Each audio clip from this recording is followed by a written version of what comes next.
Hey, folks, welcome to Phantoms and Monsters Radio. Now, Michigan has always carried a strange weight.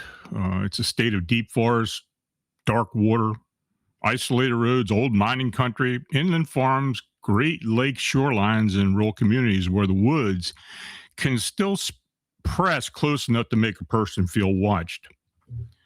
Now, for many people, Michigan means lake cabins, hunting land, fishing trips, late night highways, and quiet towns.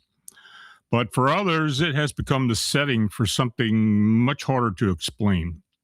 So tonight we're going to move through the Upper Peninsula, the Lake Michigan shoreline, the woods near Big Rapids, and the back roads of Oakland County, rural towns, isolated highways, and suburban neighborhoods where witnesses describe dogman encounters, Sasquatch activity, strange mimicking voices, black-clad operatives, triangular craft, winged humanoids, bizarre entities, and possible non-human visitors hiding in plain sight.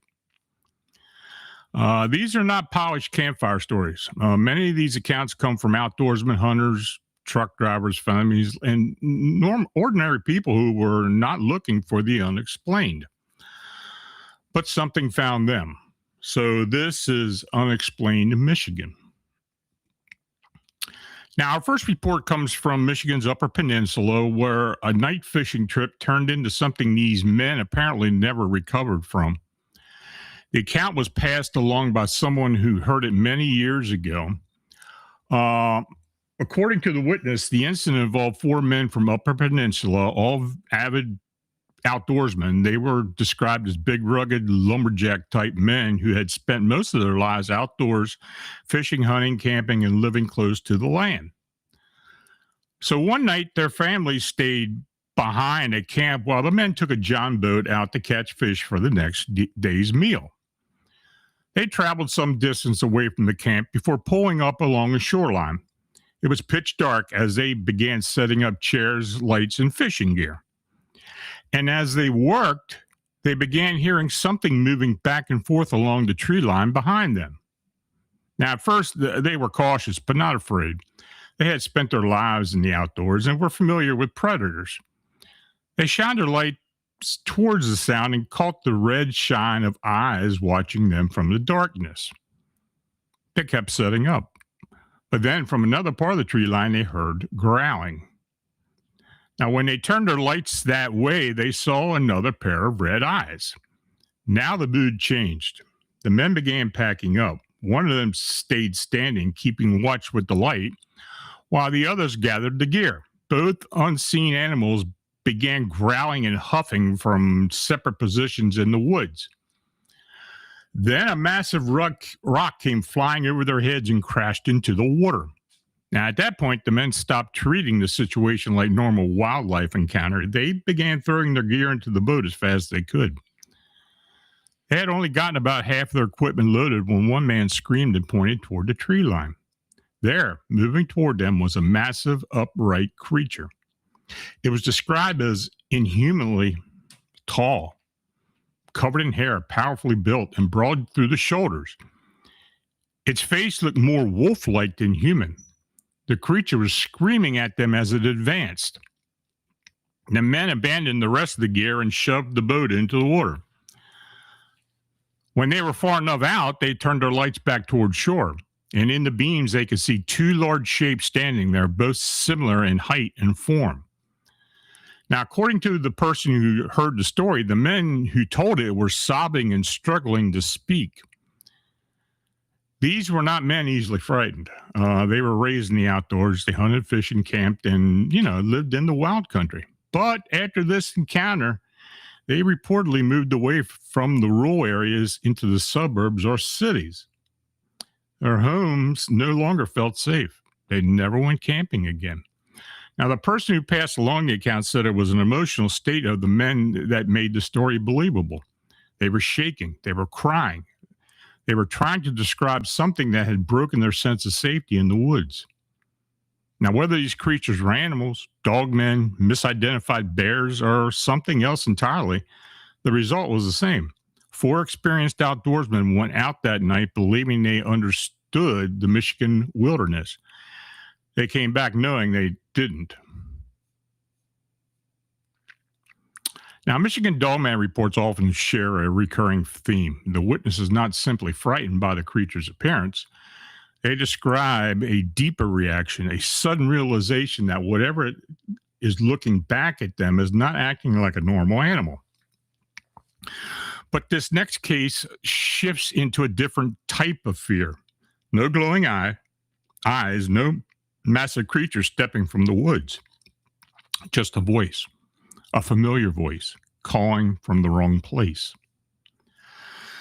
Now, this report came from a small rural town just outside of South Haven, Michigan, during the late summer of 2022. The witness had traveled there with family for a cousin's wedding.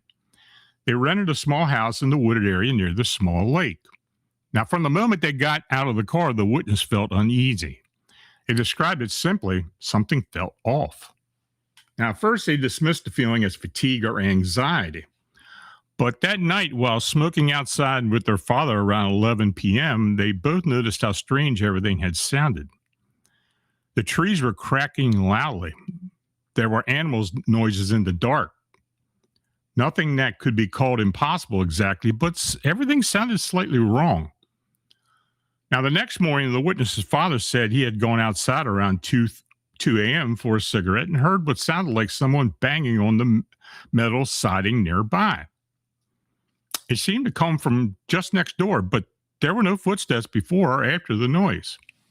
They laughed it off. The second night was different. Sometime between 11 p.m. and midnight, the witness went outside for a final cigarette. Their grandparents were asleep. Their father had gone to bed and was watching television. The witness sat on the outside steps at the back of the house facing the yard. Then they heard someone shout their name. It was abrupt, loud, and very close. It sounded exactly like their father, but the voice seemed to come from the front of the house as though he was standing on the porch calling toward them. The witness immediately knew something was wrong. They had not heard the front door open or close. They quickly went back inside, and their father was asleep in bed.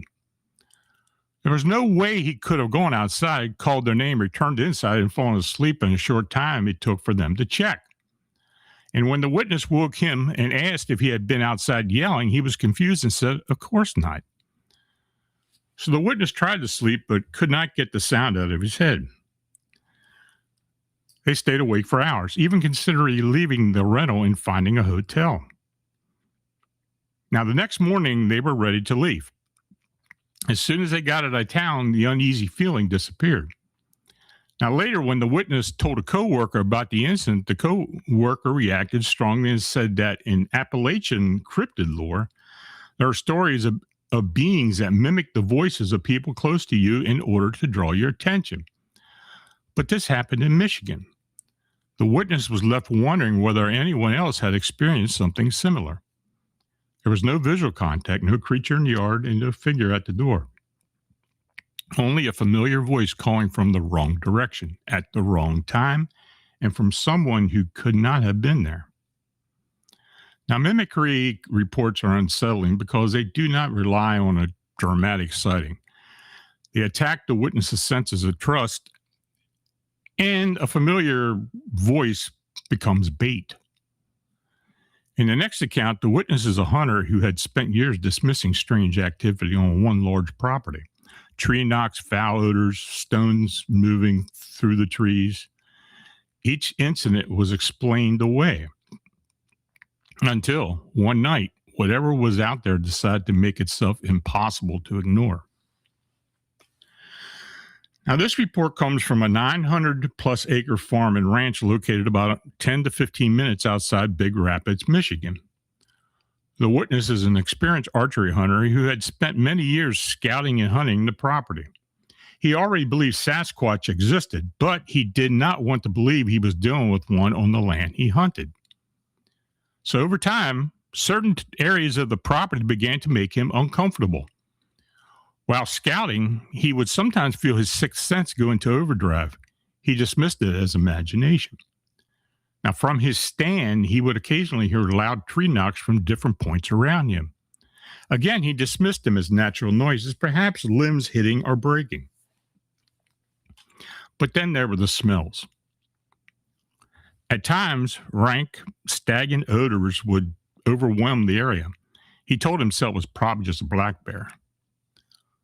On one occasion, while walking to his stand, he heard what sounded like a rock skipping through the treetops, striking high branches before falling to the ground. He looked but saw nothing. Then it happened again, but closer. This time, he watched a 2 to 3 inch rock fall from the tree as it had just struck. He picked it up, stared upward, and wondered how squirrels could possibly carry a rock that large. Again, he dismissed it. But the final incident changed everything. One night, he and his son were walking out of the woods after dark under the bright full moon. They did not need flashlights. They had about a half-mile walk back to the vehicle along a bottom area below rolling hardwood hills and deep ravines. This was the same area where he had experienced knocks, thrown rocks, and foul smells. They reached the vehicles, began unloading their gear. The witness started the engine while still standing outside the car to provide some light. Then, while standing near the vehicle, he heard what he first thought was his son turning up the radio as loud as it could go. He turned and looked at his son. His son had not entered the car. He was standing on the other side of the vehicle, frozen, mouth open, fear in his eyes. The sound was not the radio. It was a scream or bellow coming from the bottom that they had just walked out of minutes later. The sound lasted 10 to 15 seconds and was loud as any concert the witness had ever attended. Now, both men were large, armed, inexperienced outdoorsmen. The father was 6 foot tall, 230 pounds. His son was 6'2", about 260. They had bows, knives, and the witness carried a .45 Springfield XDS. But none of that mattered. They jumped into the vehicle, slammed the door, and tore out of there as fast as they could. The witness joked that they left like the Duke boys being chased by Roscoe and Boss Hogg, with dirt flying from the tires all the way to the paved road.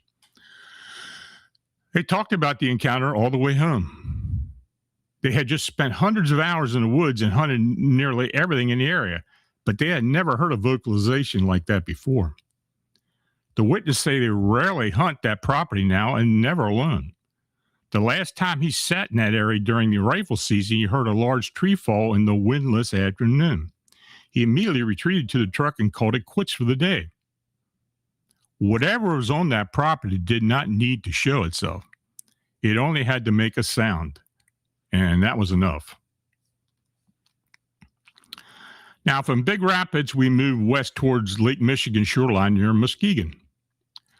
This next report enters a different category, one that blends UFO sightings, surveillance-like behavior, strange men in black clothing, and a shoreline operation that the witnesses were told were a matter of national security. Now, whether that explanation was true is another question entirely. The next witness lives near Muskegon, Michigan, close to Lake Michigan shoreline. The family had moved there in 2012, and over the years, several neighbors, along with members of the witnesses' family, had seen strange lights over the lake. Now, in the weeks leading up to the main incident, the witness noticed strings of red and white lights moving north over the water on several different nights. The lights were unusual enough that the witness paid close attention. A neighbor across the street eventually contacted a UFO group after seeing similar lights. Later, that neighbor told the witness's son that 2 days after filing his online report, he had seen strange people in the backyard late at night. He spotted them from his bedroom window, and when he went outside to confront them, they were gone. Now, soon afterward, on 2 consecutive nights, the witness and his son saw bright spotlights shining from the shoreline. Between their house and the lake were a field, a narrow road, and a berm. From where they stood, the lights appeared to be mounted on the vehicles. Now, both times the activity happened around 11 p.m. and lasted only a few minutes. But then a few days later, the witness was working in his back garden when a man dressed in black military-style clothing came through the back gate and walked directly toward him. Everything about him was black except for yellow-tinted glasses. He wore a plain black cap with no insignia. The man approached without expression and asked whether the witness had noticed lights over the lake. The witness told him what he had seen and gave every detail he could remember. The man wrote everything in his small notebook, speaking very little except to ask, "Anything else?" Then the man asked whether the witness had reported the sightings. The witness said the neighbor across the street had contacted a UFO group. The man asked, "But did you contact anyone?" The witness said no. Then he asked the man what group he was with. The man stared for a moment and said, "Thank you for cooperating." That answer disturbed the witness. His intuition told him something wasn't right. Now, after that, the lights returned near the shoreline. This time, the witness decided to investigate. His 17-year-old son went with him. They crossed the yard, moved through the field, and went over the berm toward the lake. About 100 yards south along the shoreline, they saw 5 black Land Rover-type vehicles parked near the beach. At least a dozen men in black clothing were moving around the area. And as soon as one of the men saw them, he shouted, "There!" and ran toward them. He carried a light-colored baton about 3 foot long with a yellow light at the end. 2 other men ran toward them as well. The man with the baton yelled, "You must leave at once. This is national security operation." Witnesses' sons asked who they were. No one answered. Another man, apparently in charge, told them, "You must leave the area immediately. Go back to your home. A representative will contact you in a day or 2. Well, the witness and his son left immediately. No one ever contacted them. Now, later, they returned to the shoreline and searched the area. Nothing was left behind. The witness still believes the men may have recovered something important because of how they reacted when they were discovered. Now, the official sounding phrase, national security operation, might explain everything, or it just might explain nothing. Now, UFO accounts along Great Lakes are not unusual. Lake Michigan, in particular, has produced decades of strange light reports, aerial anomalies, and alleged encounters. But the next account moves away from the shoreline and onto the rural road between Oxford and Lapeer.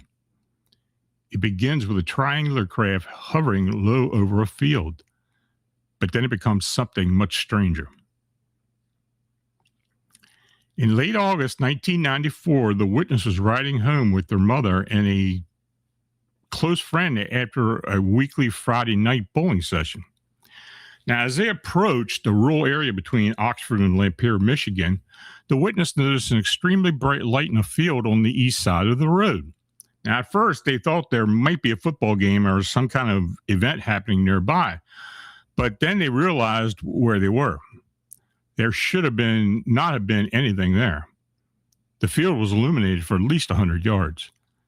Then the witness saw the source. A large triangular object was hovering silently above the ground. It had 3 bright white lights, one on each point of the triangle. In the center was a dome emitting a red laser-like light. The craft was low, perhaps only 100 feet above the ground. The witness could see structural details underneath it, including what looked like metal beams. They were so mesmerized that they remained silent for a moment. Then they realized no one else in the car seemed to be looking. They shouted, "Hey, look over there. What is that?" There was no response. The mother and friend appeared to be in some kind of trance. The witness shoved the friend and found him stiff as a board. The mother, who was driving, remained focused straight ahead. Then the witness realized the car was stopped in the road. There were no other vehicles around. The witness looked back at the object. It began to turn sideways, like a fighter jet banking in the air. It hovered on its side for a few seconds and shot away at an incredible speed, shrinking to a dot on the horizon. Now, at that moment, the mother and the friend seemed to snap out of their condition. They began asking, "Where? Where?" The witness pointed toward the western horizon, but the others had missed it. Now, the incident did not end there. The following Friday, on the way home from bowling, the witness saw the triangular object again. This time, it was higher in the sky and appeared to be following them. Now, according to the witness, this continued for 3 weeks in a row. Later, after one of the sightings, the witness was sleeping at a neighbor's house. Everyone was in the basement, and the witness was closest to the stairs. In the middle of the night, they woke to a sound. They saw a small 3-foot being creeping down the stairs. Terrified, the witness yelled, "I see you." The being peeked through the stair banisters, looking at the witness, then ducked away and vanished. Now, the witness described it as matching the typical gray alien form: small stature, large black eyes, and long arms. A couple weeks later, while watching television, the witness saw a segment on Unsolved Mysteries about triangular UFO sightings. They connected what they had seen to the other reports from the same period, including references to the Belgian wave. For the witness, the event became the defining encounter of a lifetime, marked by multiple sightings. The most disturbing part may not have been the craft itself. It was that the witness appeared to be the only person in the car fully awake to it. Now, from triangular craft and a possible gray entity, we moved to southeastern Michigan in 2017. The next report involves 2 witnesses, a dark wooded road, a pair of red eyes, and a figure that did not run into the woods. It went up. Now, this report comes from Oakland County, Michigan in mid-fall 2017. The witness lived in a small town in southeast Michigan and was attending a high school at the time. Their younger sister, who had a similar early schedule, drove them to the school each morning. They had to leave before 6 o'clock, traveling about 15 minutes through the curving, wooded back roads. Now, one morning, as they followed their usual route, the witness noticed 2 glowing red spots ahead, roughly 600 to 800 feet away. Now, at first, they assumed it might be a deer's eyes reflecting light, but something felt wrong. The color did not seem right for a deer, and as they got closer, the spacing and height seemed wrong as well. The eyes were too high for any animal the witness could think of. The figure itself was mostly a dark silhouette. Then, as the headlights came close enough to illuminate it, the figure launched into the sky.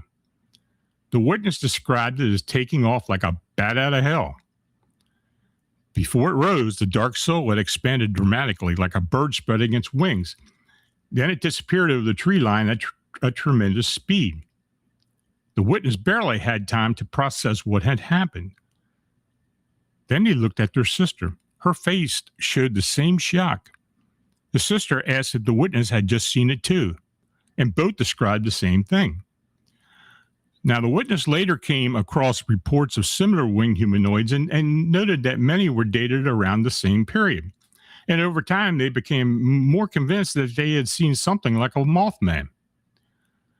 Now, the sighting was brief, but the details are familiar to anyone who has studied reports of winged humanoid sightings. Red eyes, a dark upright form, wooded roads, early morning darkness, sudden expansion of wings, and a rapid vertical escape over the trees. Now, Michigan is not usually placed at the center of the Mothman lore, but this report suggests the phenomena may not care about state lines. And we did get a lot of Mothman reports from Michigan. Most of them were not exactly what we were looking for, but it could have very well been a winged humanoid or a Mothman. And it happened around the same time as the sightings across the lake in the Chicago area. Now, the next Michigan case is much harder to classify. It does not neatly fit Dogman, Sasquatch, Mothman, or the classic alien encounter. It involves a small creature seen by multiple witnesses in and around Merrill, Michigan. A short, hair-covered thing with backward bent legs using insect-like eyes, with huge insect-like eyes and movement that did not sound human or animal.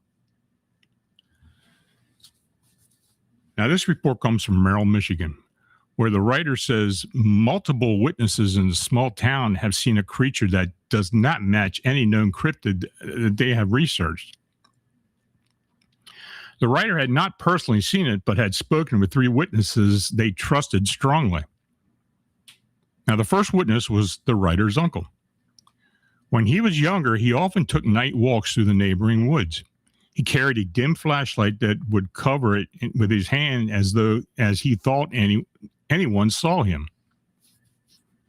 He knew trespassing carried risk, but he said the main thing that frightened him were the raccoons and the opossums.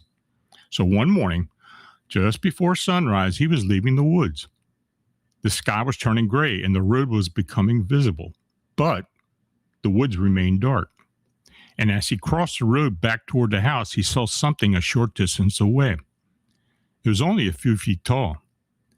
It had backward bent legs, large, bulbous insect-like eyes, and a body that reminded him of a kangaroo-monkey hybrid. The creature was covered in thick hair and had huge dark eyes. It crossed the road in only 2 steps, despite being short, then disappeared into the woods. The witness had just exited. The second account comes from a man who is now deceased. He had once reported seeing a small ape-like figure leap almost to the tops of the trees a couple of miles from first sighting location. Unfortunately, there was no way to ask follow-up questions.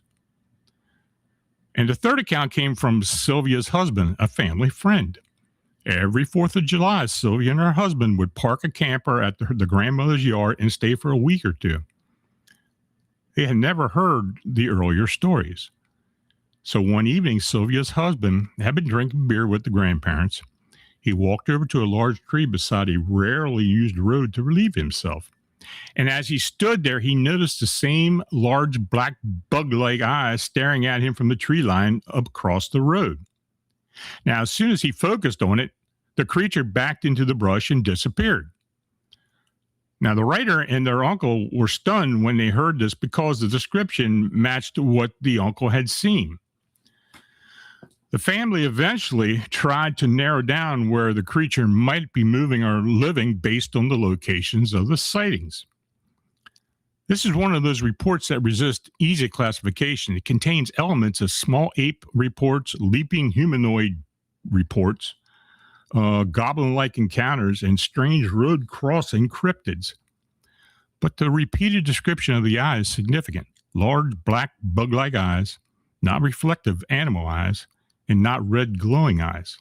but something staring back from the tree line that witnesses immediately recognized as wrong. Now, our next account takes us away from the woods and into suburban Detroit. At first, it sounds ordinary.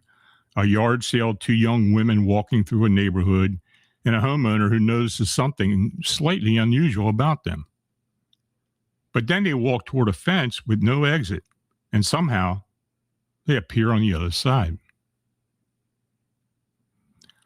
So on Saturday, October 24th, 2020, the witness and his wife were holding a yard sale in front of their garage in suburban Detroit. Their next-door neighbors were also holding a sale. So around 1 p.m., the witnesses noticed two young women coming down the street towards them.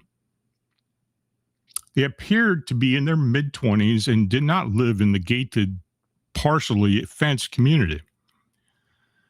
The witness immediately sensed something strange. The women were both attractive and stylishly dressed, wearing what appeared to be brand new clothes and shoes. One was about 5'9" with medium-length blonde hair, the other about 5'7" with long and light hair. They spent 10 to 15 minutes looking around the sale. The witness's wife offered them donuts, which they refused. The shorter woman accepted a small Snickers bar, but did not eat it there. Then the women left, and the witness watched them. Instead of returning the way they came, the taller one raised her right arm and pointed in the opposite direction, as though indicating, "Let's go that way." The witness knew that direction led to a dead end. The sidewalk there led to a 7-foot metal fence with spikes on top. There was no gate, no opening, and no exit. On the other side of the fence was a public pathway leading toward St. Albans Street. The witness decided to follow and tell them they could not get out that way. He was only about 10 seconds behind them, and when he reached the area where the sidewalk ended at the fence, the women weren't there. He expected to find them standing at the fence or turning around. Instead, he saw them on the other side of the fence walking down the public path. He immediately checked the fence. There was no opening. The vertical bars were only about 4 inches apart, and the fence was 7 foot high with spikes at the top. When he looked back toward the path, the women were gone. The witness concluded that there was no normal way they could have crossed that fence in less than 10 seconds. And in his own interpretation, he wondered whether they were extraterrestrial biological entities, possibly Nordic-type beings capable of dematerializing, rematerializing, or passing through solid barriers. Now, that's the witness's conclusion, not a proven explanation, but the central mystery remains. Two women walked toward a dead-end fence. Seconds later, they were on the other side, then they vanished from view.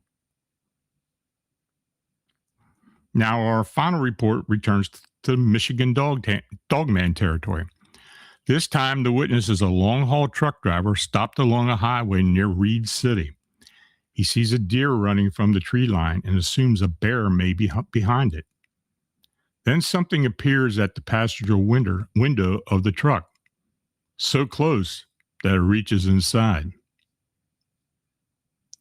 Now, the final account comes from the long-haul truck driver who had an encounter in Reed City, Michigan. The story was passed along by the witness's nephew, who said his uncle had always been a serious, no-nonsense man. When he finally told the story, he sounded genuinely disturbed. The uncle had stopped on the side of the highway in a heavily wooded area somewhere several miles out in the middle of nowhere closest to Reed City. He did not have a trailer attached at the time and had stopped to fix something before continuing.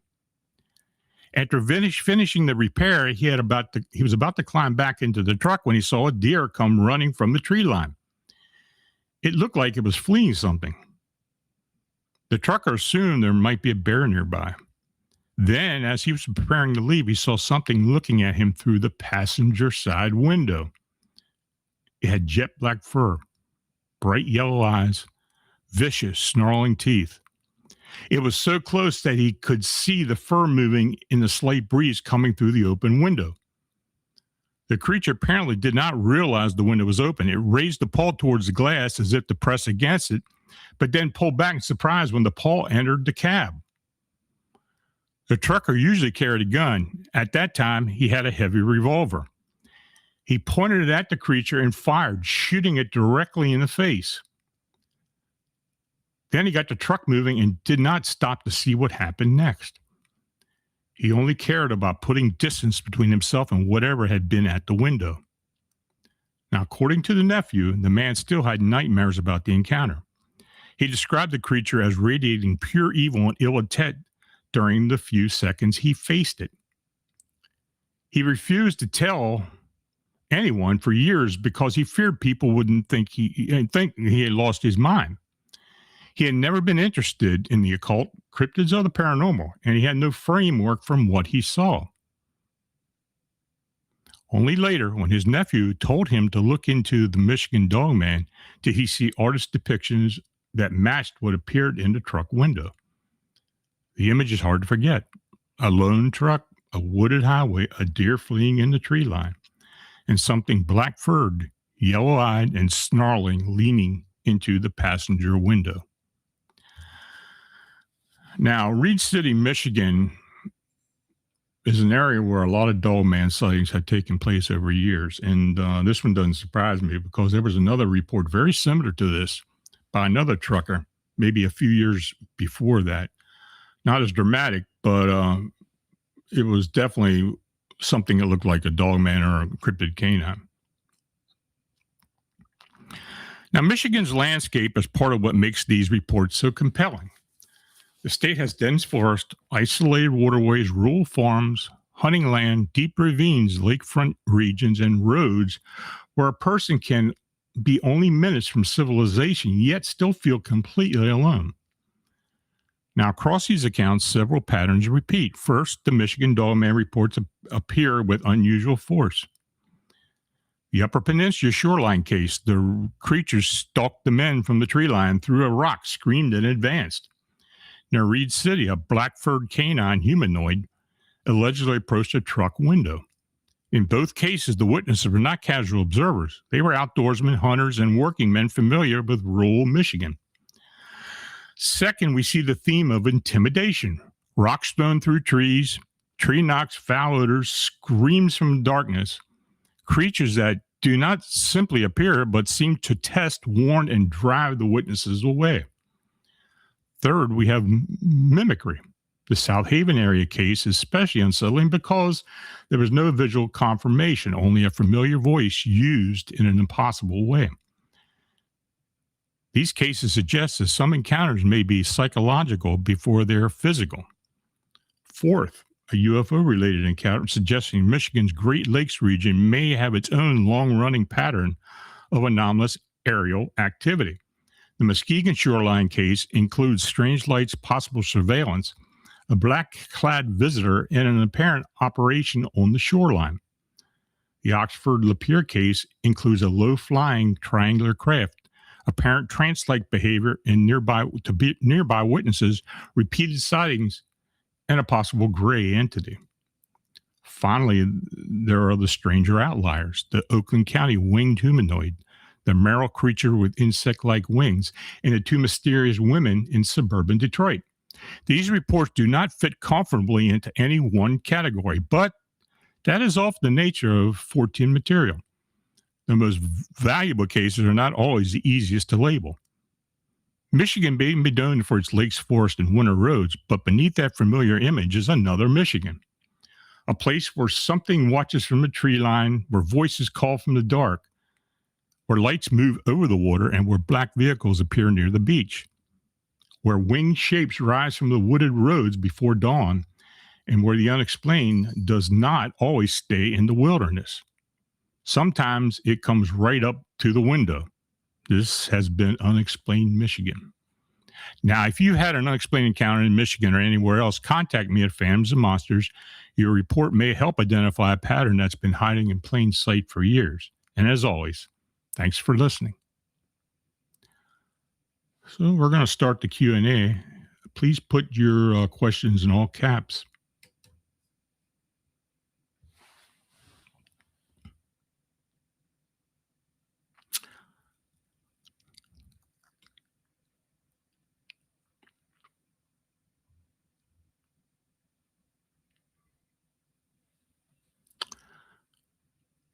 Sir Wolf, hi Lon, do you get reports of all the sea monsters and ghost ships from Michigan's Great Lakes? I have had a few. Um, there are definitely supposed ghost ships that go through Lake Michigan, and honestly, all the Great Lakes have these type of reports. Michigan is probably different. I mean, I don't know if you've heard of the Michigan Triangle. It runs from Chicago over to just north of Muskegon and down south a little further, closer to the Indiana-Michigan line. There have been missing planes, reptilian creatures, underwater lights. Some people suggest that the Chicago Mothman sightings are related to the lake itself, and they may come from somewhere under the water. It's hard to tell, but there have definitely been a lot of anomalous activities associated with it. Dagnammit. A group of armed Mexican soldiers on military training accidentally ran into a dogman once, and they all started shooting at it, and they put around 25 bullets into it. It fell down but got up and ran. Well, I mean, we hear that with a lot of cryptids. Bigfoot, dogman, even the winged humanoids. I mean, one of the Chicago Mothman sightings, the witness unloaded a 40 caliber clip into it. So, and it didn't do anything. It just kept flying, and he knew he hit it. So, I mean, cryptids in my mind are definitely supernatural. There have been some Bigfoot sightings in Pennsylvania. Stan Gordon has mentioned this numerous times, where people would have a Bigfoot come up close to the home. They'd shoot a shotgun at it.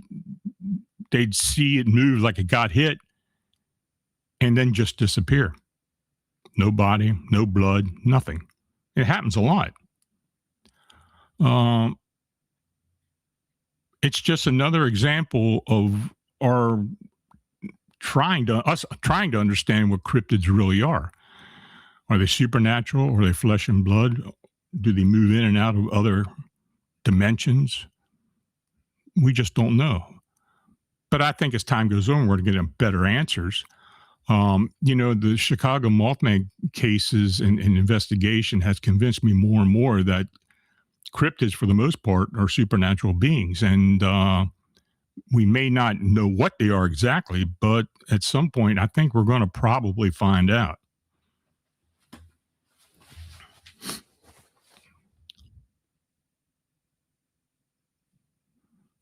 Any other questions? I saw somebody had mentioned melon heads, and that's a phenomenon that does seem to happen in some areas of Michigan. Basically, I think it may be an interbreeding type thing, maybe feral, but probably an interbreeding in the backwoods somewhere.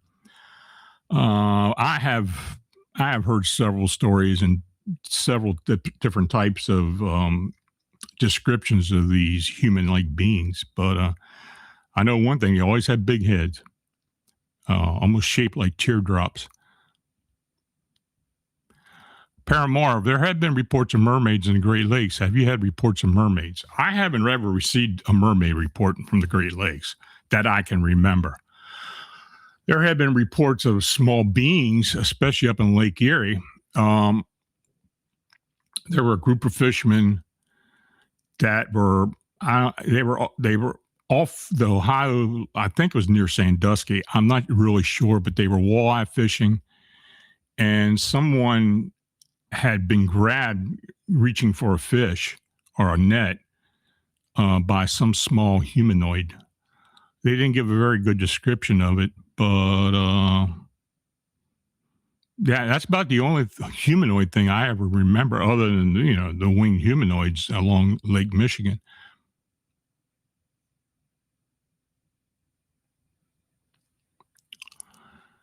Anything else, folks?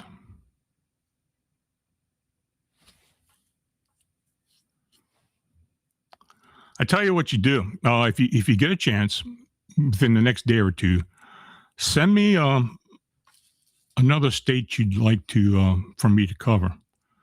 as well as, send it to my email at lonstricklerfamsandmonsters.com, or send it to my Facebook or the messenger, or text me. My number is 410-241-5974. So yeah, go ahead and do that.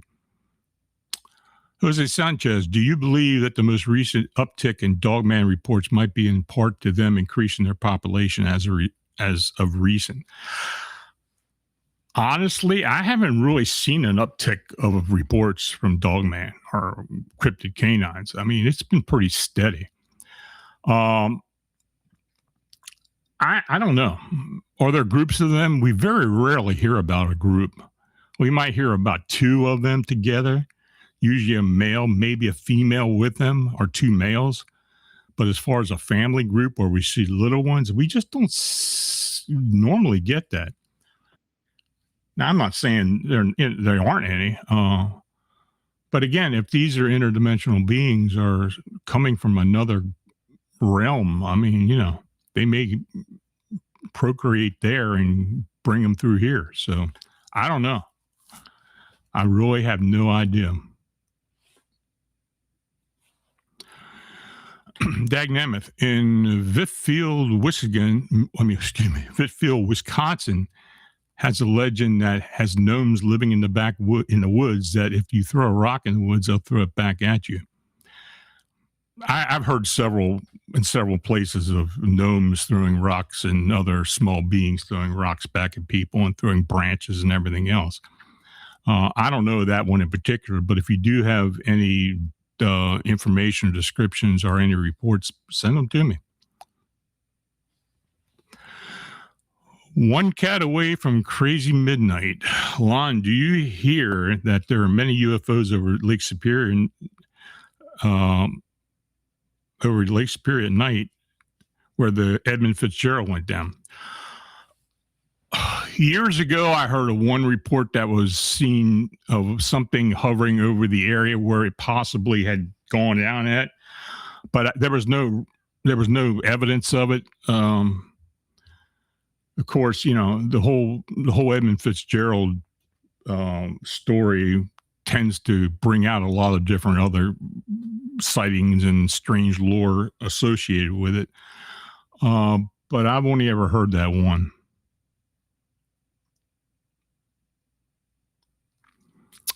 Winnie Nisi, Lon, MIBs look like SWAT members. Do you think they changed their attire over the decades, or is it a different kind of intimidating crew? I don't believe they're human, be quite honest with you. Now, there could be other groups out there that are human, but I think the typical MIB or Men in Black reports are possibly alien and some type of crew that follows up on sightings that should have never, or UFOs or beings that should have not been seen, and they usually end up coming pretty quickly. I call them the cleanup crew, the alien cleanup crew, and they're fairly intimidating, trying to get people not to report anything, and if they do report it, they try to talk them out of helping in any other way. So that's my take on the Men in Black. And until I get anything else, I'm not going to change my mind on it. I just don't think they're humans.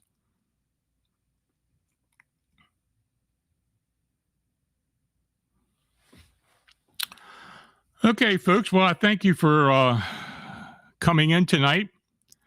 Thank you for listening, participating in the chat. And if you provided a donation, I truly appreciate it. Please like, subscribe, and share. So until the next time we meet, stay aware, trust your instincts, and remember, sometimes the strangest places are not that far away. So have a nice evening. Have a great weekend. See you next Friday. Good night.